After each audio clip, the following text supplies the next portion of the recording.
जय जय रघुवीर समर्थ, जय जय रघुवीर समर्थ, जय जय रघुवीर समर्थ.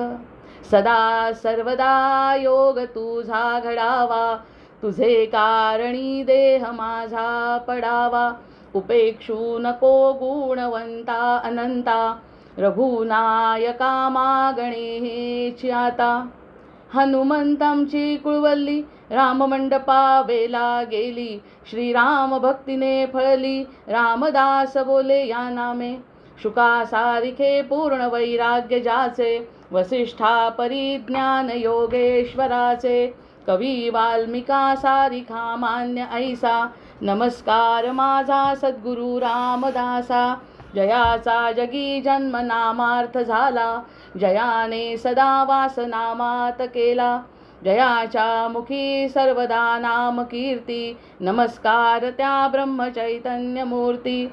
नेत्राने गुरुराज मूर्ती आपुली, मी जे धवा पाहिली.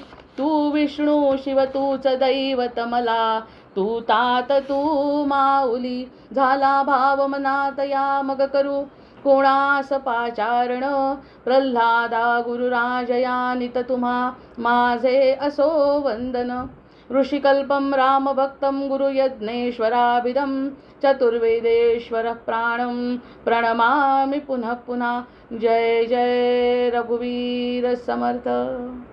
आदौ देवकी देवी गर्भजननं, गोपीगृहे वर्धनं, मायापूतन जीवितापहरणं, गोवर्धनोद्धारणं.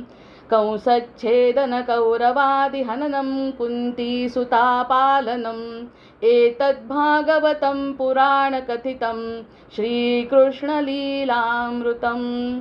जय श्रीकृष्ण. कृष्णावतार असल्यामुळे कृष्णाचं गीत घेऊन आजच्या या निरूपणाला सुरुवात करते.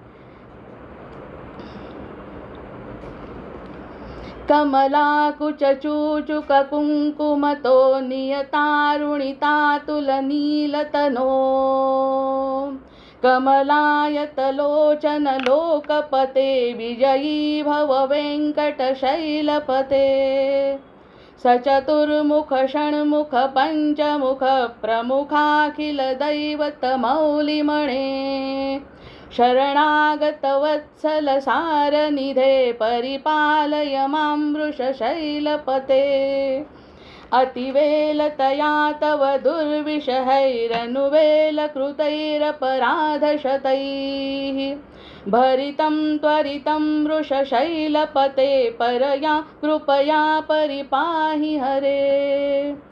आदिव्यङ्कटशैलमुदारमतेर्जनताभिमताधिकदानरवान्. परदेवतया गदिता निगमै, कमलैदयितान्न परं कलये. कलवेणुरवावश गोपवधू, शतकोटिवृतात् स्मरकोटिसमात्. प्रतिपल्लविकाभिमतात् सुखदात्, वसुदेवसुतान्न परं कलये.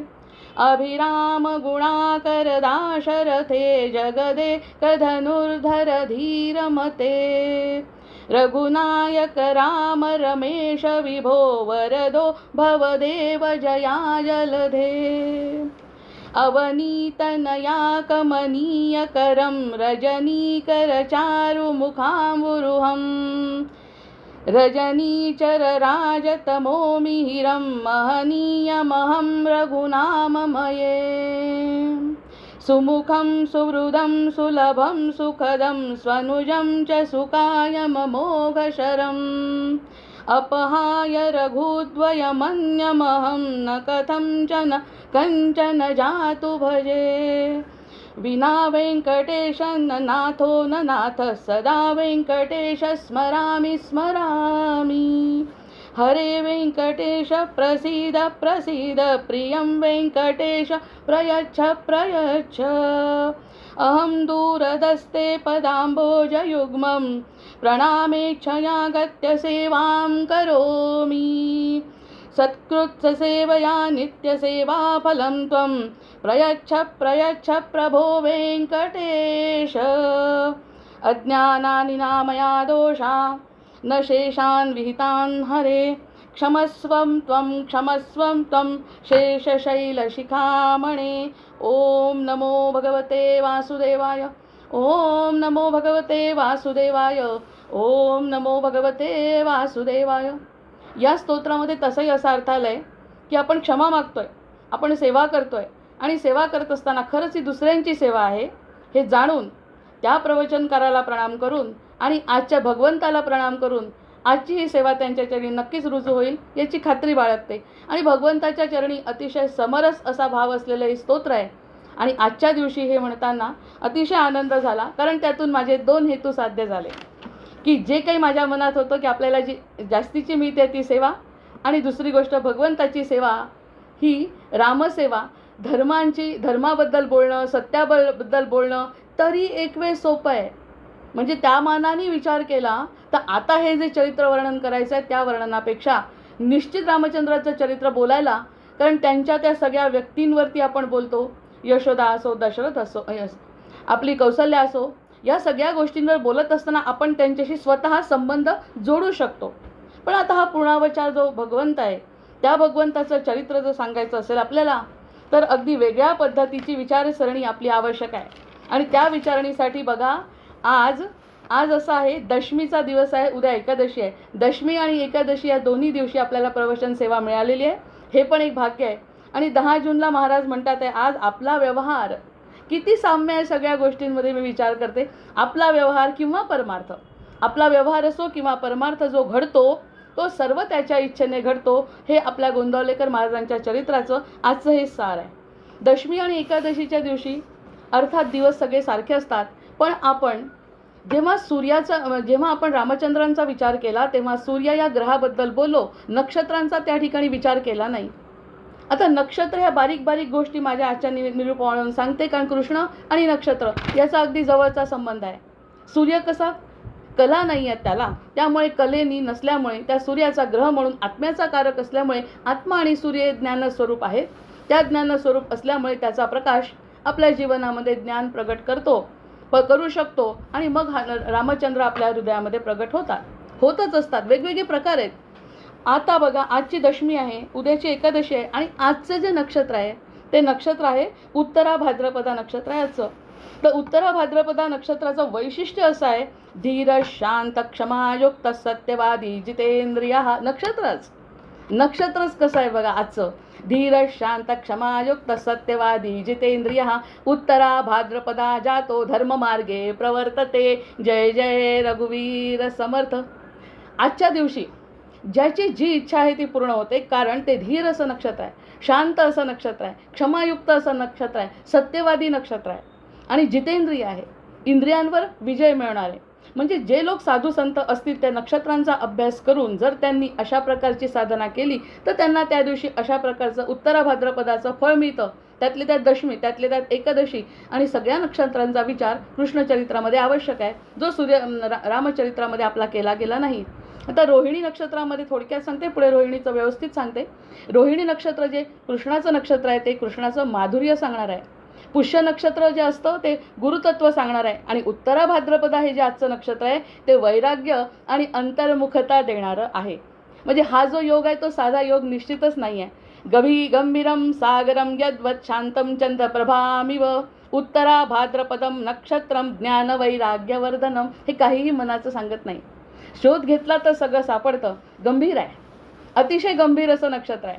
आता कृष्णाला समजून घ्यायचं असेल तर गंभीर होणं आवश्यक आहे। नंतर सागरम, सागरासारखं अथांग असीम अमर्याद अनंत असं त्याचं चरित्र आहे।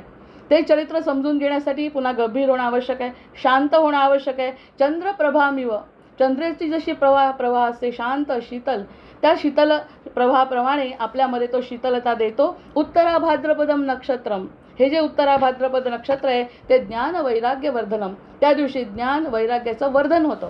आणि जे आपल्याला भक्तिरूपाने कृष्णाचं करायचं आहे, कारण आपण जेव्हा निरूपण करतो तेव्हा चिंतन आणि आत्मचिंतनच असतं। या आत्मचिंतनांना खोलाई यावी यासाठी आजचं नक्षत्र अतिशय शुभ म्हणण्यापेक्षा आपण म्हणतो बूस्टअप करणारं असं जे नक्षत्र आहे। म्हणून आता एक श्लोक कृष्णाचा जो आहे तो असा आहे, कृष्णाय वासुदेवाय देवकी नंदनाय च। प्रत्येक वेळी श्लोक बदलतात, कृष्णाय वासुदेवाय देवकी नंदनाय च नंदगोपकुमाराय गोविंदाय नमो नमः. आता हा श्लोक आपण म्हणतो नुसती नावं घेतली आहेत, जसं विष्णू सहस्रनामामध्ये नावं घेतले तसा अर्थ नाही आहे. आता वासुदेव म्हणजे परब्रह्म आहे. वासुदेव सगळ्या गोष्टीत खोल जायचं आहे कृष्णासाठी आपल्याला. वासुदेव म्हणजे वासुदेव म्हणजे परब्रह्म आहे. देवकी नंदन म्हणजे हा अवतार आहे. देवकीच्या पोटी आलेलं ब्रह्म. ब्रह्माला हातपाय फुटले, ब्रह्माला धुमारे फुटले आणि ते देवकीच्या पोटी कृष्णरूपाने जन्माला आले, म्हणून देवकी नंदन हा अवतार आहे. नंदगोपकुमार हे वात्सल्य आहे, त्याचा मैत्री भाव आहे त्याचा. आणि गोविंदाय म्हणजे भक्तांचं रक्षण करणारा आहे. आणि कृष्ण तत्व ह्या एका श्लोकामध्ये जर म्हटलं तर सगळ्यांना सामावून घेणारा हा जो श्लोक आहे, हा विशेष उत्तरा भाद्रपदा नक्षत्राच्या दिवशी जर आपण म्हटला तर आपल्याला जे पाहिजे ते फळ आपल्याला निश्चित मिळेल. आता उत्तरा भाद्रपदाचं बघा, कृष्णचरित्र सुरू व्हायचं असेल तर त्याची आपल्याला खोली किती आहे. कारण ती वृत्ती तिथपर्यंत जाईपर्यंत जास्तीत जास्त आत्मचिंतन घडल्याशिवाय कृष्णचरित्र आपल्या आतमध्ये उतरणार नाही, कृष्ण उतरणार नाही. उत्तरा भाद्र रेवत्या वश्विनीच महर्धिका भरणीच महावीर्या नित्यमुत्तरतः स्थिताः. आता याचं शांतीम कुर्वन्तु मे नित्यम सर्व कालम शुभोदयाः. आता यांनी म्हणलं ह्या प्रकारनी शांती आजच्या नक्षत्राची व्हावी. तसं नक्षत्र स्तोत्र आपण रोजच म्हणायला पाहिजे, पण आजचं जे उत्तरा भाद्रपदा नक्षत्र आहे त्याचं हे हा जो त्याचा श्लोक आहे तेवढा श्लोक म्हटल्याने काय होतं, ह्याची देवता आहे, ह्या श्लोकाची किंवा या नक्षत्राची देवता आहे. किती खोल आहे हो आपलं हे हिंदू धर्म, हिंदू सनातन जो धर्म आहे तो किती खोल आहे. ह्या उत्तरा भाद्रपद नक्षत्राची देवता आहे अहिर्बुध्य नावाची. आणि त्याचा स्वभाव काय, या नक्षत्राचा स्वभाव आहे स्थिरता. आम्ही जर विचार केला स्थिर राहण्याचा तर स्थिरता देण्याचं कार्य हे नक्षत्र करतं. संदेश काय देतो, तो संदेश देतो शांततेमध्ये शक्ती आहे, हा संदेश देतो. आणि दुसरं म्हणजे शेवटचा भाग असतो, काय असतं आजच्या दिवशी, आज योग आहे. या 4 गोष्टी नक्षत्राच्या बाबतीत स्पष्ट. आज योग आहे. कशाचा योग आहे मग, आता अर्थातच भक्त म्हणतील आज आम्हाला जे समजेल त्याचा अनुभव आम्ही घ्यावा, हा योग सुयोग या ठिकाणी आहे. मग या गोष्टी जर आपल्याला कळल्या. आता या देवतेचं वैशिष्ट्य काय आहे. आता ही देवता साधं काही नाही आहे, आपल्या हिंदू धर्मामध्ये साधं काही नाही आहे. आता हे पौराणिक आणि वैदिक साहित्यामध्ये ही जी देवता आहे हे गूढ आणि दिव्य असं दैवत आहे. त्या शब्दातच आपल्याला कळेल आता, गूढ आणि दिव्य असं दैवत आहे. मग ते कसं आहे, अहि म्हणजे सर्प. आता याचं अहिर्बुध्य नाव आहे. अहि म्हणजे सर्प आहे आणि बुध्न म्हणजे खोल, पाया किंवा मूळ, तळाशी खोल समुद्रात असलेला हा सर्प हे त्याचं देवता आहे. आजच्या नक्षत्राची देवता खोल समुद्रामध्ये पाण्यामध्ये असलेला सर्प. सर्पाला विशेष महत्त्व आहे. अथांग जलात राहणारा दिव्य नाग ही याची देवता आहे. या सगळ्या गोष्टी बोलत असताना इतका आनंद होतो आहे ना. ही देवता आहे, ही देवता काय करणार आहे, अर्थात अथांग म्हणजे नक्षत्र. आता ही अथांग पाण्यामध्ये राहणारी ही जी देवता आहे ती जर खुश झाली तर अथांग ज्ञान देऊ शकते. आणि त्याचं वैशिष्ट्यच असं आहे की स्थिरता, शांततेत शक्ती. त्यानंतर त्यांनी आधी जे सांगितलं आहे ते परब्रह्म, अवतार, वात्सल्य, भक्तांचं आश्रयस्थान, या सगळ्या श्लोकांचा आधार घेत या नक्षत्राच्या आधाराने जर त्या देवतेची आपल्याला जर कृपा झाली, म्हणजे होतच असते. ते नक्षत्र फक्त गुरुपुष्याला आपण महत्त्व समजतो, दररोज त्यांची कृपा होत असते. त्या कृपेच्या ठिकाणी जर कृष्णचरित्र येत असेल तर कृष्णचरित्राचं सखोल ज्ञान म्हणजेच भक्ती प्रदान करणारं, भक्ती रसपूर्ण असं अशी ही देवता आहे. म्हणजे आपण आता नक्षत्रांना, आपण सूर्याच्या बाबतीत नक्षत्राबद्दल बोललो नाही, पण चंद्राच्या बाबतीत म्हणून म्हटलं कृष्णचरित्र जेव्हा सुरू होईल तेव्हा याचा अधिक सखोल अभ्यास आपला होणार आहे. मग आता नक्षत्र म्हणजे काय, तर केवळ आकाश नाही आहे, तर त्या आकाशामध्ये ते आपल्या चित्ताचं प्रतिबिंब आहे. माझ्या चित्ताला जर वाटलं कृष्ण भक्ती आज करायची आणि कृष्ण मला समजून घ्यायचा तर आजचा दिवस अतिशय महत्त्वाचा आहे, नक्षत्राच्या दृष्टीने महत्त्वाचा आहे. दशमी हा दिवस आहे, उद्या एकादशी आहे. हे सर्व गुण, हे सर्व दिवस आपल्याला आपल्या मनातली इच्छा पूर्ण करू शकतात. म्हणून शांतीम कुर्वन्तु मे नित्यम सर्व कालम शुभोदयाः असं म्हणतात. त्या प्रत्येक श्लोकानंतर आपण हे जे वाक्य म्हणतो. त्यामुळे दुसरं महत्त्वाचं या देवतेचं, एक तर देवता आहे तो सखोल पाण्यामध्ये राहणारा सर्प आहे. सर्पाला आपण अतिशय महत्त्व देतो हिंदू धर्मामध्ये. आणि दुसरी गोष्ट, तो सर्प म्हणजे अर्थात शिव आलेच. सर्प म्हणजे शिव आले तर भगवान शिवांचं हे 11 रुद्रांपैकी एक रूपही आहे. हा जो अहिर्बुध्न नावाचा जो देवता आहे ते 11 रुद्रांपैकी एक रुद्र म्हणजे शिवाचा अवतार आहे. किती प्रगल्भ असा हा जो देवता आहे. नंतर उत्तरा भाद्रपदा याचं आध्यात्मिक महत्त्व काय आहे, तर अंतर्मनातलं शहाणपण, अंतर्मनातलं शहाणपण, गुप्त ऊर्जा आणि सृष्टीच्या मूळ पायांचं प्रतीक आहे. दिखावा चालत नाही, कोणत्याही प्रकारचा दिखावा या ठिकाणी चालणार नाही. आणि शांतपणे विश्वाला आधार देणारं, सुरक्षा देणारं आणि असं हे जे नक्षत्र आहे, त्या नक्षत्राचा एखाद्या कृष्ण भक्ताला किती फायदा करून घेता येईल हे आता आपल्या या विवेचनातून आणि आत्मचिंतनातून कळणार आहे. आणि दुसरी गोष्ट नक्कीच कोणाच्या तरी लक्षात आला असेल की सर्प म्हणजे आपल्या कुंडलिनीशी संबंधित आहे. माझा त्याच्यातला अभ्यास नाही, पण जसा सर्प म्हटला तर मी त्या दृष्टीने विचार केला श्लोकांचा, तर कळलं कुंडलिनीशी सुद्धा संबंध आहे. जर कुंडलिनी निद्रिस्त आहे, कुंडलिनी जर मायेमुळे निद्रिस्त आहे, तर तिला उठवण्याची शक्तीसुद्धा ह्या देवतेमध्ये आहे, आजच्या नक्षत्रात आहे, आजच्या दिवसात आहे. तर त्या कुंडलिनी शक्तीचं जर जागरण झालं तर आपल्याला काय मिळेल याबद्दल आपण वर्णन करू शकत नाही. कुंडलिनी तत्वाशी सुद्धा जोडलेली ही शक्ती आहे आणि ती कशाची प्रतीक्षा करते? ती प्रतीक्षा करते जागरणाची. किंवा एकदा हा व्यक्ती जागृत होतो आणि मला वर उचलतो आणि आत्मिक शांती मला देतो. या सगळ्या गोष्टीची ती प्रतीक्षेत असलेली ही जी कुंडलिनी शक्ती आहे, तिचं सुद्धा प्रतीक म्हणजे आजची उत्तरा भाद्रपदा नक्षत्र आहे. आता या सगळ्या गोष्टी कळल्यानंतर आणखी एक कृष्ण अवताराचं वैशिष्ट्य आहे. कृष्ण अवताराचं वैशिष्ट्य जर सांगायचं असेल तर आता सध्या कलियुग सुरू आहे. आता या कलियुगामध्ये शब्दाचा सरळच अर्थ असा आहे, कलियुगाचा आता 8वा अवतार आहे हा. कलियुगाचा सरळ अर्थ आहे की कलहाचं युग आहे. कलहाच्या युगामध्ये जिथे कलह, मतभेद, संघर्ष आणि अशांतता असते. महाभारत कृष्णाच्या वेळी नव्हती का? होती, पण स्वतः कृष्ण असल्यामुळे त्यांनी सांभाळून घेतलं. महाभारताचं युद्ध झालं, भगवद्गीता सांगितली आणि हे सगळं त्यांनी सांभाळलं. पण कलियुगामध्ये जे घडतंय त्याला सांभाळणारं कोणी नाही आहे. तर असा हा संघर्ष, अशांतता असलेले जे कलियुग आहे, भगवान श्रीकृष्णांनी आपली पृथ्वीवरील लीला संपवली आणि स्वधाम गाठले. त्याचवेळी द्वापार युग संपून कलियुगाचा प्रारंभ झाला. त्यामुळे त्याही दृष्टीने जर विचार केला तर जसं परशुराम स्तोत्रामध्ये परशुरामचा अवतार तर संपला नाही, ते तर आहेत अजून, पण त्यांनी आपली सगळं ज्ञान, वैराग्य जे काही आहे त्यांचे शस्त्र अस्त्र सगळे रामांना प्रदान केले. तसं आता या ठिकाणी कलियुगाचा प्रारंभ झालेला आहे.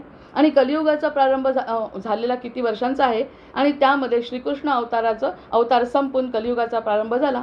हे सुद्धा कृष्णावताराशी संबंधित असल्यामुळे ह्या सगळ्या गोष्टी आपल्याला समजतात. आता या ठिकाणी भागवत पुराणामध्ये, हरिवंश पुराण, विष्णू पुराणामध्ये भाद्रपद आणि कृष्ण पक्ष, अष्टमी तिथी, मध्यरात्रीची वेळ आणि रोहिणी नक्षत्र, अंगावर काटे येतात, वृषभ राशीतला चंद्र. आता या सगळ्या गोष्टींचा विचार आपण खरंच रामावतारात केला का? नक्षत्रांचा विचार नाही केला, कारण त्या मनाचा कारक आहे. मन जसं जसं बदलत जाते, मन जसं जसं सखोल जाईल, मन जसं जसं निर्विकार होईल, तसतसा कृष्ण उजागर होईल. रामांच्या बाबतीत असं आहे की सूर्याकडे बघायचं, प्रकाशाकडे बघायचं, सत्याची आराधना करायची आणि रामतत्व स्वीकारायचं. कृष्णाच्या बाबतीत समजायचं असेल तर नकारात्मक कोणतीही ऊर्जा येऊ नये, मन सत्य शांत राहावं, म्हणून त्यांचा जन्म भाद्रपद, काही लोक श्रावण, म्हणजे दोघांमध्ये फरक आहे. आपण श्रावण नंतर कृष्ण पक्ष, नंतर अष्टमी तिथी, मध्यरात्री आणि रोहिणी नक्षत्रात आणि त्यातल्या त्यात वृषभ राशीमधला चंद्र. जे ज्योतिषी असतील त्यांना हे वृषभ राशीमध्ये चंद्राचं काय स्थान आहे ते कळतं.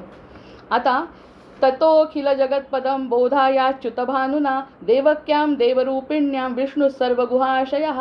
म्हणजे जन्माच्या वेळी जोग लग्न बार तिथी सब भये अनुकूल, असं रामांच्या वेळेस जसं झालं तसं जन्मकाळी ही सर्व नक्षत्र आणि दिशा मंगलमय झाल्या आणि भगवंतांचं प्रागट्य झालं. भगवंताचं प्रागट्य होत असताना हे सगळ्या दिशा अगदी मंगलमय झाल्या. आणि त्यातल्या त्यात रोहिणीबद्दल जर बोलायचं असेल तर रोहिणी चंद्राची अतिप्रिय आहे. त्याचे सगळे जे 27 नक्षत्र आहे त्यापैकी सगळ्यात प्रिय नक्षत्र त्याचं रोहिणी आहे. आता याच्या मोठी मागची कथा सगळ्यांना माहिती आहे. आणि अशा या त्याच्या चंद्राच्या प्रिय नक्षत्रात, रोहिणी नक्षत्रात त्याचा कृष्णांचा रात्री 12 वाजता जन्म झाला आहे. रोहिण्याम सकलार्थ सिद्धी गुणिते शोभिन्ये निशिये देवक्या वसुदेव स जातो भगवान हरिही. आता सगळ्यात महत्त्वाचं म्हणजे 27 नक्षत्रांपैकी चौथं नक्षत्र हे रोहिणी आहे. त्याचा अधिदेवता ब्रह्मा आहे रोहिणी नक्षत्राचा. इथे उत्तरा भाद्रपदाचा आज आपण पाहिलं जो देवता आहे तो सर्प आहे. यांच्या दिवशी जे जन्माला आले त्या दिवशी त्यांची देवता ब्रह्मा प्रजापती आहे. प्रजापती ब्रह्मा त्यांचा देवता आहे. स्वामी ग्रह चंद्रच आहे. चंद्राच्या म्हणून आपण चंद्रवंशातले श्रीकृष्ण म्हणतो. त्या सगळ्या चंद्राचे सगळे गुण आपल्याला बघायचे आहेत. नंतर प्रतीक काय आहे त्याचं? तर रथ आहे, बैलगाडी आणि अंकुरलेलं धान्य आहे. नंतर गुण काय आहे? सृजन, पोषण, सौंदर्य, समृद्धी, आकर्षण. हे सगळे गुण आपल्याला श्रीकृष्ण चरित्रात म्हणजे श्रीकृष्णांमध्ये दिसतात. रोहिणी चंद्राचं सर्वात प्रिय नक्षत्र मानल्या गेल्यामुळे या नक्षत्रात जन्मलेली व्यक्ती आता कृष्ण समोर आणायचा आणि वर्णन करायचं. सुंदर ते ध्यान उभे विटेवरी, ही जी आपण जे विठ्ठलाचं वर्णन करतो तसंच वर्णन करत करत म्हणून तर वारकरी त्याच्याकडे बघतात. या सगळ्या रोहिणी नक्षत्राचे वर्णन जर आपण करायचं असेल तर आपापल्या परीने आपण कृष्णाचं वर्णन करायचं. कृष्णाचं वर्णन करण्यासाठी कोणाजवळ शब्द नाही आहेत. तो अनुभवण्याचा देव आहे, सगळेच देव अनुभवण्याचे आहेत. त्यातले तर धामनाचा कारक असल्यामुळे त्याचं वर्णन करत असताना ह्या नक्षत्रात जन्मलेली व्यक्ती कशी असेल, त्यातला एक जरी नक्षत्रातला आपल्याजवळ गुण असेल ना तर आपण सर्वोत्कृष्ट ठरतो आणि ते सगळे गुण भगवंतांमध्ये आहे. मग लोकमोह काय? प्रेमळ आहे, कलाप्रिय आहेत आणि पालनपोषण करणारे आहे. रामांचे 12 कलांनी युक्त असं रामांचं चरित्र आहे. हे 16 कलांनी युक्त असं कृष्णाचं चरित्र आहे. पूर्ण कला, प्रतिपदेपासून पौर्णिमेपर्यंत ज्या ज्या कला आहेत त्या सगळ्या कला जशा चंद्राच्या बदलतात तसे सगळे गुण आपल्या भगवंतांमध्ये आहे. कुणाची बरोबरी तुलना कमी जास्त काहीच नाही, कारण अवतार बदलत चालले आहेत. रामांचा जो अवतार आहे तो सत्ययुगाच्या नंतरचा असल्यामुळे त्यांना एवढी याची गरज नव्हती नीतिमत्ता या सगळ्या गोष्टी सांगण्याची, बोलण्याची. आता भगवंतांना बोलायचं सुद्धा आहे आणि बोलायचं असल्यामुळे हे सगळे गुण घेऊन अशा तिथी आता त्यांनी सांगितलं जन्मकाळी सर्व ग्रह नक्षत्र आणि दिशा मंगलमय झाल्या. पुन्हा एकदा तो ततो खिल जगत पद्म बोधा याच्युत भानुना देवक्याम देवरूपिण्याम विष्णू सर्व गुहाशया. अशा पद्धतीने सर्व ग्रह आणि नक्षत्र एकत्र होऊन भगवंतांचा जन्म झाला. अद्वितीय सौंदर्य आहे त्यांच्याजवळ, मधुर अशी वाणी आहे. मानायचं नाही म्हटलं तरी मानावं लागतं लोकांना. कितीही नाही म्हटलं हे ऐकायचं नाही, सत्य नाही, पण सत्य एकच आहे आणि सत्य न सांगणारे सच्चिदानंद रूप भगवंताचं आहे. रामचंद्र बोलले नाहीत आणि हे बोलले त्यामुळे ऐकावं तर कृष्णाचंच लागणार आहे. काही झालं तरी तुम्हाला त्यांची मधुर वाणी प्रत्येकाला आवडणार आहे. आपली इच्छा ज्यांची नाही त्यांनाही सुद्धा शेवटी त्यालाच सामोरं जायचं आहे. म्हणजे अशी कणखर वाणी पण तितकीच मधुर वाणी कृष्णांची आहे. आणि गोपिका आकर्षण आहे. गोपिका म्हणजे प्रेम करणारे जे भक्त आहेत, भाविक भक्त आहेत, त्या सगळ्यांच्या आकर्षणाचा बिंदू श्रीकृष्ण आहे. रामचरित्रात असं येत नाही. रामचंद्रांच्या वागण्यावर प्रेम करणारे आणि तसं वागण्याचा प्रयत्न करणारे कृष्णावर प्रेम करतात आणि कृष्ण त्यांना त्या त्या रूपात दर्शन सुद्धा देतो, कारण तो मर्यादा पुरुषोत्तम आहे, हा पूर्ण पुरुषोत्तम आहे. त्यामुळे पूर्ण पुरुषोत्तम असल्यामुळे त्यांच्या सगळ्या लीला आपण उद्याच्या भागात बघू. पण आज प्रेमभाव आहे, संगीत आहे, बासरी आहे, असं कुठे रामांच्या चरित्रात आहे? किती मर्यादा आहे. आणि त्यांनी स्वतःचं मर्यादित आयुष्य जगून आणि आपल्याला तसं वागण्याची प्रेरणा दिली. कृष्णांनी बासरी वाजवली आणि भक्तांना ओढून घेतलं. ज्यांनी कोणी त्याची बासरी वाजली, वेणुनाद ज्या ठिकाणी झाला तर एकही भक्त घरी राहू शकला नाही. जे राहिले ते कंसासारखे त्याच्याच हाताने गेले.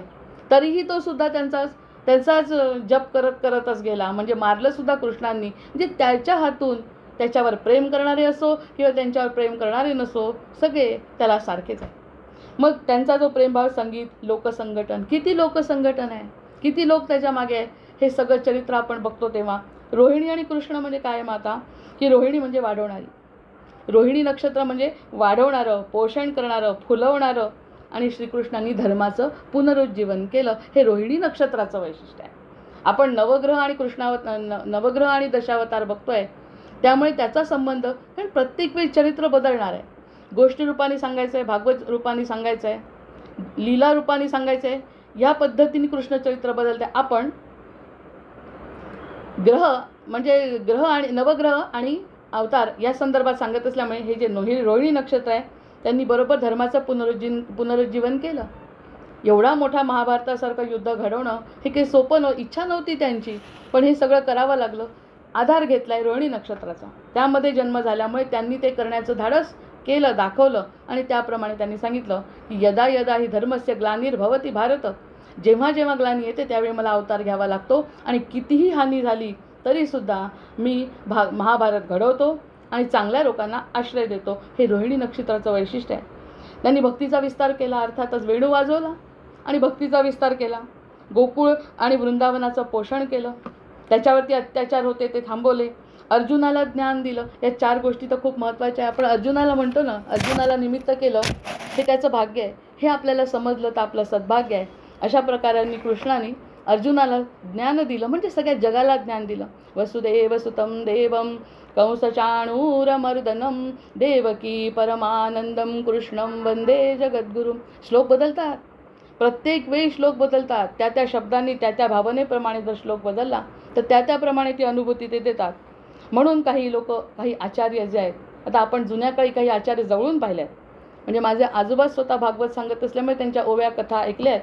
तर काही म्हणतात की त्याला रोहिणी नक्षत्राला पालनकर्ता म्हणतात आणि अवतारासाठी योग्य असं नक्षत्र आहे कृष्णांच्या अवतारास. मग नवग्रह आणि दशावतारामध्ये रोहिणी नक्षत्राचं किती महत्त्व आहे.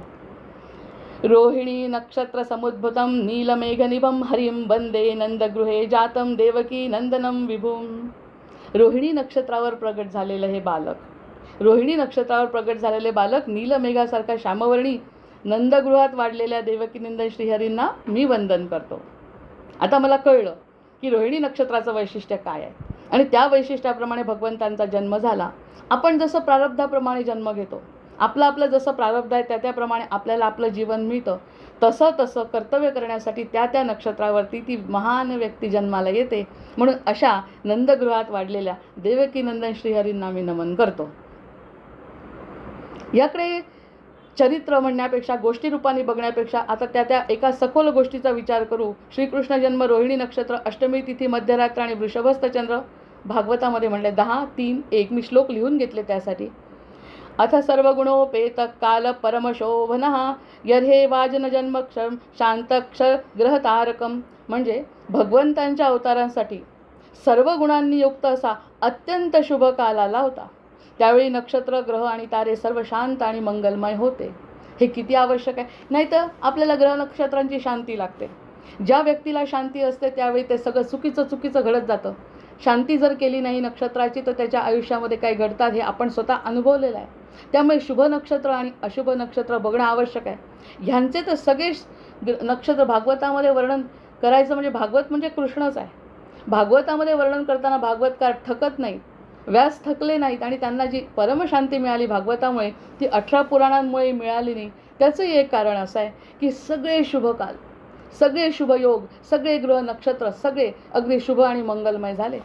आता भागवतामध्ये 10:3-2 मध्ये म्हटलं आहे ती दिशप्रसे गुरुगगनम निर्मलोड्गणोदय मही मंगल भूयिष्ठ पुरग्राम व्रजाकरा. सर्व दिशा प्रसन्न झाल्या, आकाश निर्मळ झाले, तारे तेजस्वी दिसू लागले आणि पृथ्वी मंगलमय झाली. आपण कल्पना करू 2 मिनिट. जेव्हा कृष्ण जन्म करतो अष्टमीला, त्या सगळ्या गोष्टींची कल्पना मनातल्या मनात सगळे भक्त करत असतात. गोकुळ करतात, गायी करतात, कावळे करतात, भगवंत करतात. हे सगळं जेव्हा करतात तेव्हा या सगळ्या गोष्टी आपल्या मनात असतात. तेच नक्षत्र असतं, फक्त आपली घेण्याची आवश्यकता असते. आता 3 देवक्याम देवरूपिण्याम विष्णू सर्व गुहाशया अविरासित यथा प्राच्या दिशिंदूरिव पुष्कलहा. जसा पूर्व दिशेला पूर्णचंद्र दिसतो तसं सर्वांच्या हृदयामध्ये वास करणारे भगवान विष्णू देवकीच्या गर्भातून प्रगट झाले. आता काय म्हणायचं, या सगळ्या गोष्टी आपल्यासाठी ते प्रगट झालेले आहेत त्या दिवशी की जसा पूर्णचंद्र दिसतो. मग आपण आता चंद्राकडे बघत असताना कृष्णाचं रूप आठवायला काय हरकत आहे. तसं आपण रुद्राबद्दलही बोलतो की दिसणारा रुद्राचा डोळा जो दिसरा ज्ञानाचा तो म्हणजे चंद्र आहे. तर आम्हाला आता प्रत्यक्ष चंद्रामध्ये कृष्णही दिसायला हरकत नाही, सूर्यामध्ये राम दिसायला हरकत नाही, कारण नक्षत्रांचा अभ्यास केल्यानंतर त्या दिवशी ते नक्षत्र येत असतं आणि त्याचा अधिक अभ्यास आपण करू शकतो, अधिक समजून आपण घेऊ शकतो. मग असं हे भगवान विष्णू देवकीच्या गर्भात प्रगट झालेले आहे अष्टमीच्या दिवशी. जन्माष्टमीचं काय महत्त्व आहे. आता सिंह राशीगते सूर्ये. आता सूर्यसुद्धा सिंह राशीत आहे. सिंह राशीगते सूर्ये गगने जलदाकुले मासे भाद्रपदेष्टम्याम कृष्णे पथेर्थ रात्रके वृषराशी स्थिते चंद्रे रोहिण्याम शुभ नक्षत्रे देवक्याम वसुदेवस्य जातोहम जगदीश्वरः. हे इतकं जमवून आल्यानंतर कसं उत्तम घडणार नाही. आपला जन्म आपल्या प्रारब्धाप्रमाणे होत असतो. ह्यावरती जर आपला विश्वास असेल तर आपली कुंडली बघत असताना, म्हणून कुंडली फार आवडते मला. अभ्यास जरी नसला तरी त्या कुंडलीमध्ये ग्रह काय सांगतात, त्याची दशा काय आहे, याच्या हातातून काय होणार आहे आणि काय होणार नाही. कितीही प्रयत्न केले तर काय होणार नाही आणि काही न प्रयत्न काहीतरी घडेल. ह्या गोष्टी फक्त कुंडलीतूनच स्पष्ट होतात आणि ती कुंडली म्हणजे नक्षत्र, तारे, ग्रह. आता त्याचा सिंह राशीगते सूर्य सिंह राशीत आहे. गगने जगदाकुले मासी भाद्रपदेष्टम्यां कृष्णे पथेर्थ रात्रके अष्टमी तिथी आहे. नंतर वृषराशी स्थिते चंद्रे रोहिण्याम शुभ नक्षत्रके देवक्याम वसुदेवस्य जातोहम जगदीश्वर. आता हे सगळे या राशीमध्ये सगळे तयार होते आणि यावेळी आपल्या भगवंतांचा जन्म झाला. रोहिणी नक्षत्राची स्तुती करत असताना आता रोहिणी नक्षत्र हे चंद्राचं लाडकं. हा अभ्यास कशासाठी? कारण आपल्याला कृष्णचरित्र माहिती आहे, कथा माहिती आहे, पण ह्या सगळ्यामधून आपल्याला कृष्ण जन्माला यायसाठी काय कारणीभूत होतं. आपण नवग्रह आणि दशावतार बघत असल्यामुळे रोहिणी नक्षत्राची स्तुती करताना म्हणतात रोहिणी सर्व नक्षत्राणाम. रोहिणी इतकं वर्णन आपण खरंच सूर्याच्या वेळी केलं नाही. सूर्याचं वर्णन फक्त श्लोकातून 2-4 केलं, पण रोहिणी नक्षत्र चंद्राचं नक्षत्र काय वर्णन करतंय म्हणून हा जो फरक आहे ना तो जाणवतो. त्या ठिकाणी आपण कर्तव्य भावनेने बघतो, या ठिकाणी प्रेम भावनेने बघतो. हे सगळे नक्षत्र बघत असताना मनामध्ये प्रेम भक्ती रस उत्पन्न जर झाला तर कृष्ण आपल्या हृदयामध्ये प्रगट होईल. ते नक्षत्र आपल्या हृदयाला लागू पडेल आणि आजचा दिवस उद्याचा दिवस आपल्या मनामध्ये सतत भगवंताचं चिंतन घडेल. म्हणून त्यांनी म्हणले रोहिणी सर्व नक्षत्राणाम श्रेष्ठा चंद्रप्रियापीच. चंद्राची प्रिय राणी आहे, पत्य राणी आहे रोहिणी. चंद्राची आवडती नावडती असते. चरित्रामध्ये आपण बघतो आवडती असली की आवडतीकडे लक्ष आहे, नावडतीकडे नसतं. तसं चंद्राची आवडती जी राणी आहे त्या नक्षत्रामध्ये भगवंतांचा जन्म आहे. तस्या जातो जगन्नाथ कृष्ण लोकैक मंगला. आणि अशामुळे चंद्राला प्रिय असणाऱ्या नक्षत्र, आता फरक लक्षात येत असेल मला काय म्हणायचं आहे की चंद्राला प्रिय असलेल्या नक्षत्रामध्ये रोहिणी नक्षत्रामध्ये भगवंतांचा जो जन्म झाला, चंद्र आणि सगळे नक्षत्र त्यांच्या या जन्मामुळे किती आनंदित असतील, किती उत्साह असतील. अशीच रोहिणी नक्षत्र जेव्हा आता कृष्णाष्टमीला येईल त्याचा जास्तीत जास्त फायदा आपण भक्त घेऊ. आपण घेतच असतो, पण ज्ञानोत्तर भक्ती महत्त्वाची आहे की असं हे नक्षत्राचं महत्त्व आपल्या जीवनामध्ये आपल्या स्वतःच्या जीवनात सुद्धा आहे. तर भगवंतांचं नक्षत्र किती महत्त्वाचं आहे. चंद्राला प्रिय असणाऱ्या नक्षत्रात श्रीकृष्ण प्रगट झाले. आता 7वा श्लोक म्हणते याच्याला जयती जननिवासो देवकी जन्मवादो यदुवर परिषद स्वैरोभिर रस्यन्न धर्म. ज्याचे वास्तविक निवासस्थान, खरं म्हणजे विष्णूचं वास्तविक निवासस्थान, अवतारांचं नाही, विष्णूंचं वास्तविक निवासस्थान सर्व जीवांचं अंतःकरण आहे. मानतो का आपण? आपल्या जीवामध्ये अनंताचं वर्णन करत असताना आपण या दासबोधामध्ये मी त्या दिवशी सांगितलं, जेव्हा विचार केला बेलसरेंमुळे, त्यांनी म्हटलं अनंत म्हणजे फक्त अनंत परमात्मा परब्रह्म नाही, परब्रह्म परमात्मा अनंत नाही, तर त्यांनी जी सृष्टी निर्माण केली ती सुद्धा अनंतच आहे. ह्याचा विचार आपण कधी करत नाही. आपण मर्यादित असल्यामुळे या मर्यादित बुद्धीने हा विचार करता येत नाही. जर म्हटलं की पक्षी त्याच्यातला एक पक्षी घेतला तरी त्याच्या अनंत प्रजाती आहेत, एक प्राणी घेतला त्याच्या अनंत प्रजाती आहेत, एक समुद्र घेतला त्याच्या एका थेंबाचा अनंत मोठा असा समुद्र आहे. आपल्या मनातला विचार एक घेतला असे अनेक विचार आपल्या मनामध्ये येतात, म्हणजे आपणही अनंत आहोत. असे अनंत लोक एकत्र येतात, ते सुद्धा अनंत विचार करतात, म्हणजे हेही अनंताकडेच जाणार आहे सगळं. म्हणजे आपण अनंताकडे जायचा विचार केला खाली मायेमध्ये तरी अनंत मिळवू शकतो, पण ते मिळवत असताना आपल्याला सुख मिळत नाही. आणि या वरच्या अनंताकडे जायचा प्रयत्न केला तर त्या अनंतात आपल्याला दामोदर लीलेमध्ये भगवंत स्वतः सापडतात प्रेमाने. या 2 गोष्टींचा विचार उत्तरा भाद्रपदा नक्षत्रामध्ये सखोल जाऊन सर्पाच्या आपल्या आशीर्वादाने आपल्याला करायचा. मग ज्यांचं वास्तविक निवासस्थान खरं म्हणजे आपल्या हृदयात आहे ते आपल्याला ओळखायला यायला पाहिजे. म्हणजे अप्लाइड सायन्स मला खूप आवडतं. सायन्सपेक्षा अप्लाइड सायन्स एखादा विषय शिकला की त्याचं अप्लिकेशन कसं करायचं, तो आपल्या जीवनामध्ये कसा उपयोगी येतं, ते सायन्स ते विज्ञान आपल्या जीवनात उपयोगी कसं पडतं, तर ते उपयोगी पडत असेल तर ते विज्ञान आवश्यक आहे. हे जे कळतं आहे आता, त्याचा जर माझ्याशी संबंध असेल भक्ताशी तर ते किती आवडेल आपल्याला. मग तो जीवाच्या अंतःकरणात राहणारा, तो चर अचर सृष्टीमध्ये राहणारे भगवंत आहेत. पण सगळ्यांच्यामध्ये राहणारे भगवंत, या श्लोकाचा अर्थ आहे चराचरामध्ये अस्तित्व, त्याच्याशिवाय जग शक्य नाही. म्हणजे ब्रह्मांड शक्य नाही, ब्रह्मांडाच्या बाहेरची लीला शक्य नाही, असे ते देवकीच्या गर्भातून प्रगट झाले रोहिणी नक्षत्रावर. जय जय रघुवीर समर्थ. ज्याचं वास्तविक निवासस्थान सर्व जीवांची अंतःकरण आहेत. आता ह्याच्यावरती स्थिर होऊन आजच्या दिवशी दशमी एकादशीला उत्तरा भाद्रपदा नक्षत्रात आमच्या अंतःकरणात भगवंत आहेत, त्याची जाणीव मी सतत ठेवीन. भगवंत हृदयस्थ आहे, कृतार्थ मी कृतज्ञ मी, असं म्हणून भगवंताकडे जर बघितलं तर सर्व जीवांच्या अंतःकरणामध्ये माझ्याही अंतःकरणात असलेला तो, त्याला हातपाय फुटले. त्याला ब्रह्माला हातपाय फुटले ब्रह्माला हातपाय फुटले आणि तो अमर्याद असीम असा भगवंत देवकीच्या हृदयात, देवकीच्या गर्भात त्या दिवशी रोहिणी नक्षत्रात प्रवेश करता झाला. रोहिणी नक्षत्राचं किती महत्त्व आहे, म्हणून रोजच्या दिवशीचं नक्षत्र, भगवंतांच्या जन्माच्या दिवशीचं नक्षत्र आणि त्याची तिथी वार किती अनुकूल असले पाहिजे.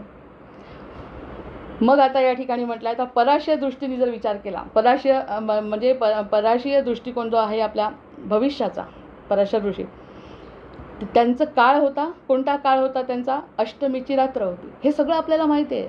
आपण गवळण म्हणत असतो, आपण फेर धरत असतो. त्यांची लीला बघायच्या, लीलेतून 2-4 लीला घेणार आहे आणि त्या लीलेतून आपल्याला आणखी काय विस्ताराने बघता येईल ते बघणार आहे उद्या. पण आज काळ काय आहे त्याचा, अष्टमीची रात्र आहे. राशी कोणती आहे, वृषभ आहे. याचं सुद्धा सखोल चिंतन आपण करू. नक्षत्र कोणतं आहे, रोहिणी आहे. ग्रह कोणता आहे, चंद्र आहे. अवतार कार्य काय आहे, संस्थापन आहे. जय जय रघुवीर समर्थ. किती गोंधळ झाला होता कौरव पांडवांचा, आणि त्या काळामध्ये किती गोंधळ झाला होता, किती लोकांना हानी झाली. पण तरी त्या हानीतून सुद्धा भगवंतांनी स्वतःचंही संपवलं आणि वाईटांनाही संपवलं. आपलं देहकार्य संपवून आणि कलियुगामध्ये आपण पदार्पण केलं.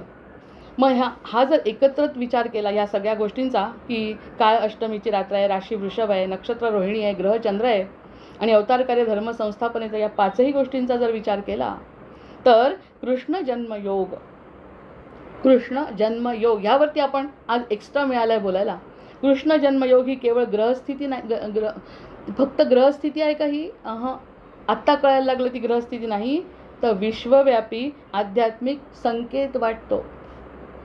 हा जो आहे संकेत विश्वव्यापी. म्हणून वसुदेव सुतं देवं कंसचाणूरमर्दनं देवकी परमानंदम कृष्णं वंदे जगद्गुरुम. देवकीच्या पोटी आलेला परमानंद देणारा, आपल्या या जगामध्ये कोण परमानंद देत आहे? परमानंद देणारा सच्चिदानंद स्वरूप भगवंत. वंदे जगद्गुरुम, जगाचा गुरु आहे, ब्रह्मांडाचा नायक आहे. जगाचा गुरु म्हणण्यापेक्षा मानो किंवा न मानो, ब्रह्मांडाचा पूर्ण कलांनी अवतरलेला, चंद्राच्या पूर्ण कला असताना अवतरलेले भगवंत हे हृदयातही आहेत आणि जगाच्या कल्याणाकरता होते आहेत आणि राहणाऱ्या चतुश्लोकी भागवतावर आपलं निरूपण झालं आहे. म्हणजे कृष्णचरित्रामध्ये असीम अनंत अमर्याद आहे. म्हणून रामायण लवकर संपतं, कृष्ण संपू शकत नाही, कृष्णचरित्र संपू शकत नाही, कारण ते असीम अमर्याद 16 कलांनी पूर्ण असलेल्या चंद्राच्या पूर्ण आपण काय बोलणार. 12 कला असून सुद्धा आपण बोलू शकतच नाही, ते पण शिवधनुष्यच म्हटलं होतं आपण.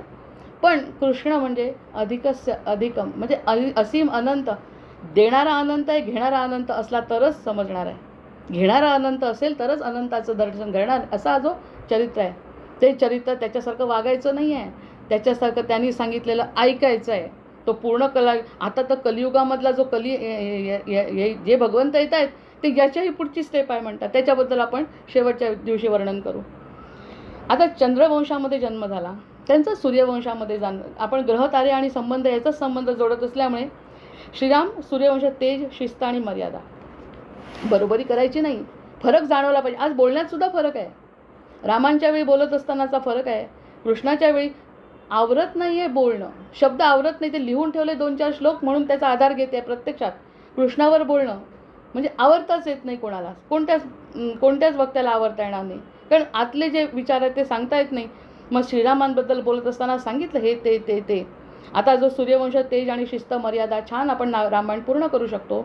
चंद्राची शीतलता, सौंदर्य आणि कलात्मकता, त्याची बासरी वाजली, का धावत होत्या गोपी, का त्याच्या मागे गायी जात होत्या, का त्याच्या मागे सगळे लोक जात होते, हे कळायला त्याचीच अवस्था यायला पाहिजे.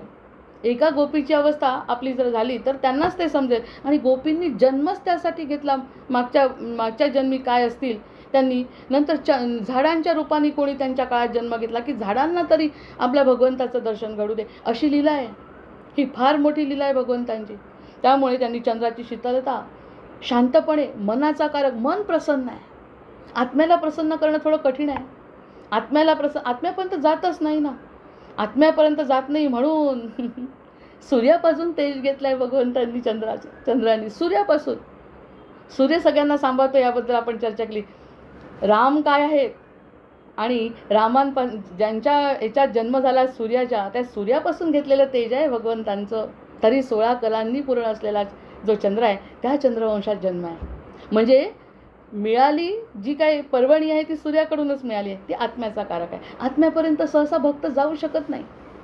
त्याच्यासारखं वागलं तरी आनंद, प्रेम, सौंदर्य ह्या सगळ्या गोष्टी मिळण्यासाठी भक्ती आवश्यक आहे. आणि ती भक्ती श्रीकृष्णांनी शिकवली. ते करत असताना हे करायला पाहिजे, हे करायला नको, मर्यादांचं पालन करायचं आहे. सूर्य आत्म्याचा कारक आहे. फरक हा इथे मला बोलायचा आहे. सूर्य आत्म्याचा कारक आहे. आत्म्याला समजणं सोपं नाही. मनाला समजावलं, जितेंद्रिय मनाला समजावलं तर शक्य आहे. भक्तीनी त्यांनी म्हटलं ना, कितीही ज्ञान असो तुमच्याजवळ, यशोदेच्या हाताने का बांधल्या गेले कृष्ण? कारण तिच्याजवळ प्रेम आहे. गोपींजवळ का रमले कृष्ण? कारण त्यांच्याजवळ प्रेम आहे. असं रामांच्या चरित्रात कोणी म्हणणार नाही की प्रेमाने त्यांच्याजवळ गेलाय कोणी. भक्ती, आदर, शिस्त, मर्यादा. त्यांच्या स्वतःच्या विवाहाच्या वेळी सुद्धा भगवंतांनी वर बघितलेलं नाही. कितीही लोक जमलेले असते त्यांच्याकडे वर दृष्टी टाकून बघ, आणि कृष्ण सगळ्यांकडे बघत हसत सुटतो. हे चंद्राचं वैशिष्ट्य आहे. आणि हसत सुटतो आणि हसवतो आणि सगळ्यांना मनाने प्रेम देतो. मग एकदा मनाने प्रेम दिलं की सूर्य आत्मा तळपतो. हे सगळे एकमेकांशी संबंधित असल्यामुळे आपण त्यावर काय चर्चा करणार. मग ही चंद्राची शीतलता, सौंदर्य आणि कलात्मकता ह्या गोष्टी असल्यामुळे कृष्णाला समजत असताना फक्त भक्ती आणि त्या नक्षत्राचे कारक तत्व आपल्या लक्षात आलं. कशीही करू ना भक्ती, नक्षत्रांचं वर्णन करू किंवा त्याची स्तोत्र म्हणून समजून करू न समजून करू, पण कृष्णाला समजण्यासाठी भक्तीच्या शिवाय पर्याय नाही. तिथे आदर आणि आमचे एक आजोबा होते, आमचे एक मामा होते, त्याकडे डीन झालेले होते. डीन म्हणजे डॉक्टरेटच्या पुढची पदवी आहे आणि ती गणितातली. आणि मला अजिबात गणित जमायचं नाही, पण त्या व्यक्तीबद्दल इतका आदर होता की असं वाटायचं कधी एकदा त्यांना भेटायला गेल्यावर मान खाली जायची, कारण मला ज्ञानच नाही आणि मला अजिबात गणित जमत नाही. पण मामा जिथून जातील ना, त्यांच्या कोपऱ्यात बसून राहायचे. अशी कोपऱ्या की ते गेले तिथे की त्यांच्या कोपऱ्यात, आणि असे पूर्वी कोनाडे असायचे, त्या कोनाड्यामध्ये बसून राहायचे की कधीतरी मामांना आपल्याला बघतात का. आपल्याला काहीही त्यांनी प्रश्न विचारला, आणि ते विचारणारच. त्यांनी जर प्रश्न विचारला तर आपण काय उत्तर द्यायचं. त्यामुळे घाबरून नतमस्तक होऊन असं रामांचं आहे. माझं काही चुकलं का रामा? चुकत असेल, तुमच्यासारखं माझं चरित्र नाही, त्यामुळे मला ना सारखं भीती वाटते हो.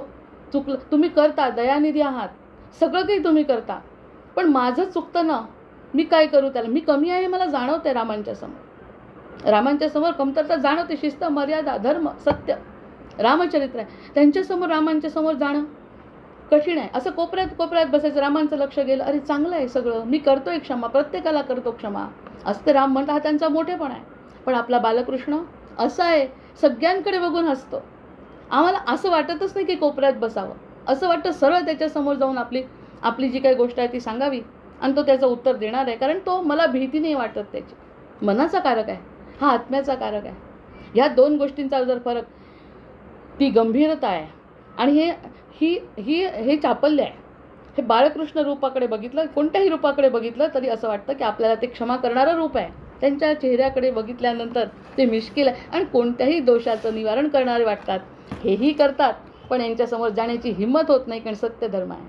तर या सगळ्या गोष्टींचा जर विचार केला तर 16 कलांचा जो अधिपती, चंद्रांच्या कला जाणणारा, किंवा त्या कलांच्या वेळी चंद्राला प्रतिपदा ते पौर्णिमा असलेला पूर्णावतार असा हा जो श्रीकृष्ण आहे, त्या श्रीकृष्णासमोर भक्ताला जाताना खरंच काही वाटत नाही. एकदा का त्याची मुरली वाजली की त्याच्याकडे कोणीही धावू शकतो आणि त्याच्यावरती तो त्याचं उत्तर देऊ शकतो आणि आपल्याला मुक्त होता येतं, अशी भक्ताला खात्री पटते. कारण आपण तसं नसलो तर त्याच्यासमोर जाण्याची आपल्याला भीती वाटते. हा एक फरक आहे, मनाचा कारक आहे. मग कधी बाळकृष्ण लोणी खातो, म्हणून त्याची लीला बघत असताना भागवताचार्य सांगतात लोणीची लीला. ती लोणी जेव्हा खातो तेव्हा ती लीला आपल्याला आवडते. नंतर दुसरं कधी मित्रांच्या सोबत गाई राखतो, त्याच्यासोबत मित्रत्वानी वागतो. नंतर कधी गोपींच्या समोर रासलीला आणि चिरहरण या दोन ज्या गोष्टी आहेत त्याचं विशेष विश्लेषण उद्याच्या भागात करते. महाभारतात अर्जुनाचं सारथ्य करतो.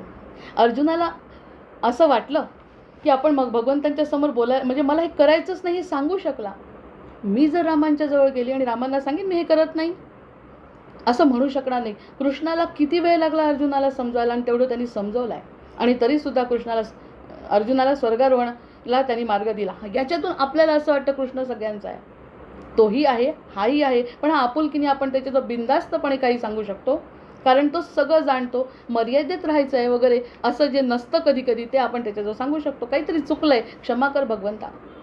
नंतर हा महाभारतातला अर्जुन हा जो आहे जो सारथ्य करतो, भगवद्गीता सांगतो. सूर्य आला आणि सूर्य जो येतो, सूर्याच्या काळामधला जो आहे रामचंद्र, ते नियम दर्शत. असं कर, तसं कर, नियमात राहा. समर्थांचा दासबोध, विवेकाने वागा, तर तुम्हाला राम दिसणार आहे. रामचरित्रच तसं आहे, त्याच्याप्रमाणे, म्हणजे ज्याचं ऐकायचं आहे त्याच्याप्रमाणे वागावं लागेल, नाही तर रामाचं दर्शन कठीण आहे असं सांगतात. त्यामुळे सूर्य आत्म्याचा कारक आहे आणि त्याला नियम दर्शवतो. मर्यादा पुरुषोत्तम म्हणतात त्याला. रामांना मर्यादा पुरुषोत्तम म्हणतात. आणि चंद्र, मन आणि आनंद देणारा हा जो आहे, हा आहे लीला पुरुषोत्तम. पूर्णावतार म्हणण्यापेक्षा आपण त्याला लीला पुरुषोत्तम म्हणू. लीला पुरुषोत्तम आहे, लीला करणार आहे, सगळ्यांसाठी त्यांनी लीला केलेला आहे, असा हा जो आहे हा कृष्ण आहे.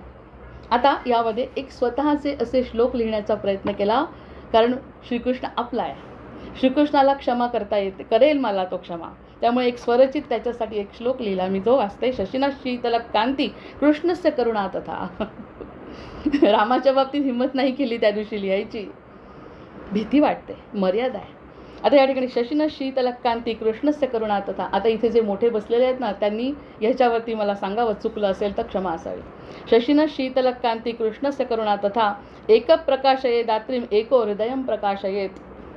चंद्र रात्र उजळवतो तसा कृष्ण हृदय उजळवतो. जय जय रघुवीर समर्थ. हा पहिला श्लोक भगवंतांसाठी लिहिला, प्रयत्न केला, आणि भगवंतांना तो मान्य असेल, कारण की तो सगळ्यांना सांभाळून घेणार आहे. भक्तिरसयुक्त. आता एक भक्तिरस पाहिजे, भगवंत म्हटलं तर भक्तिरस पाहिजे. त्यामुळे मी त्यांना असं लिहिलं, पूर्णेंदुर्य गोपीना मनोमंडल मंडन वृंदावन विहारिण्यो जयति श्रीहरी प्रभू. एवढी हिंमत केली आहे. आणि याचा अर्थ आहे, जसा पूर्णचंद्र आकाशाचं भूषण असतो, तसा वृंदावनातील श्रीकृष्ण गोपींच्या हृदयमंडलाचे अलंकार आहेत. असा प्रयत्न केलेला आहे.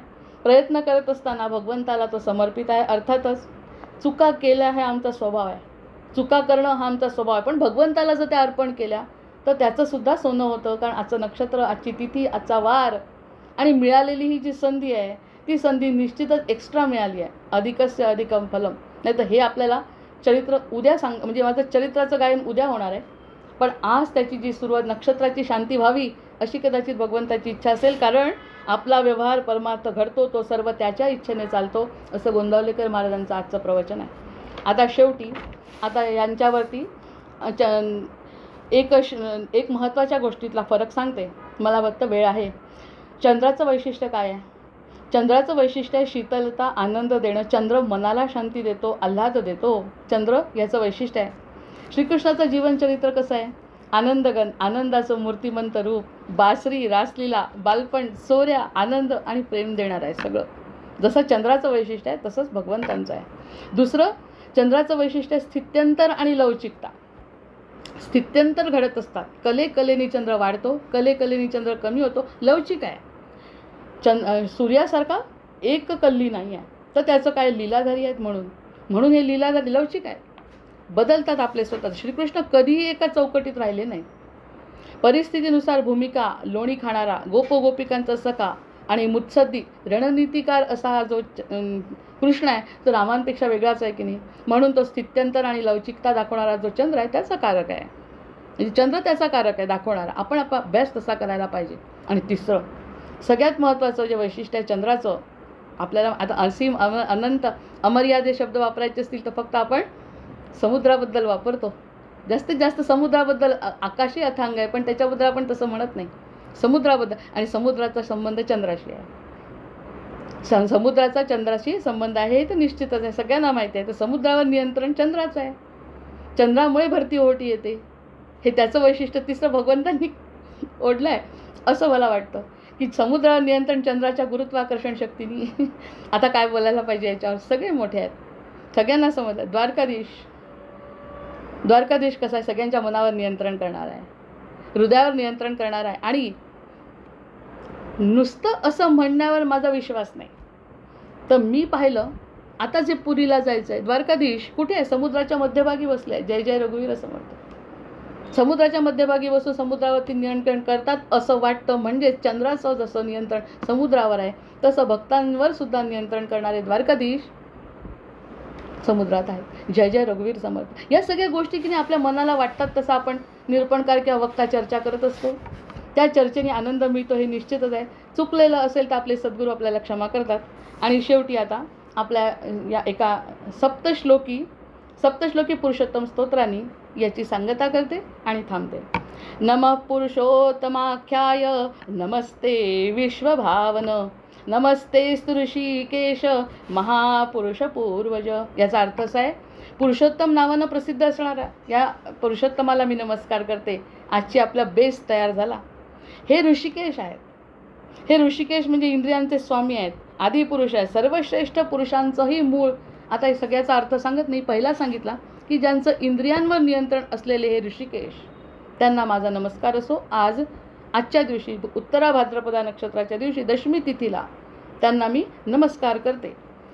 येनेदमखिलं जातं यत्र सर्वप्रतिष्ठितं लयमेष्यति यत्रेतत्त्वं प्रपन्नास्मि केशव. परेशं परमानंद परात् परतर प्रभुं चिद्रूपाश्चितपरिज्ञेयो समे कृष्ण प्रसीदतु. कृष्णं कमलपत्राक्षं रामं रघुकुलोद्भवं नृसिंहं वामनं विष्णुं स्मरन् याति परां गतिं. या सगळ्या अवतारांचं सुद्धा वर्णन या श्लोकात आलेलं आहे. वासुदेवं वराहं च कंसकेशिनिषूदनं पुराणपुरुषं यज्ञपुरुषं प्रणतोऽस्म्यहम् अनादिनिधनं देवं शङ्खचक्रगदाधरं त्रिविक्रमं हलधरं प्रणतोऽस्मि सनातनं. य इदं कीर्तनो नित्यं स्तोत्राणामुत्तमोत्तमं स सर्वपापविनिर्मुक्तो विष्णुलोके महीयते. जे सुरुवातीचं जी सेवा करावी असं वाटणारं स्तोत्र ते वेगळं व्यंकटेशाचं, आणि आता हे विष्णूच्या दशनामांचं उच्चारण असणारे स्तोत्र करून अंतःकरण शुद्धी होऊन दृढ शरणागती प्राप्त होते. याची फलश्रुती आहे. आणि आजचं जे काही स्वलिखित स्वरचित असं जे काही श्रीकृष्णचरणी अर्पण करते. सगळ्या तुमच्या प्रेमाने आणि तुमच्या शुभेच्छांनीच हे सगळं चाललं आहे, यावरती माझा दृढ विश्वास आहे. आणि या सगळ्या गोष्टी आपल्याला आनंद देणाऱ्या घडो असं ह्या सच्चिदानंद रूपाचं वर्णन करत असताना आज अतिशय आनंद झाला आहे. भर्जनं भवबीजानां अर्जनं सुखसंपदां तर्जनं यमदूतानां राम रामेति गर्जनम् आवाहनं न जानामि तवार्चन पूजां चैव न जानामि क्षम्यतां परमेश्वर क्षम्यतां परमेश्वर. जय जय रघुवीर समर्थ. जय श्रीकृष्ण. जय श्रीकृष्ण रे. खूप छान आणि सुंदर असं विवेचन आपण आज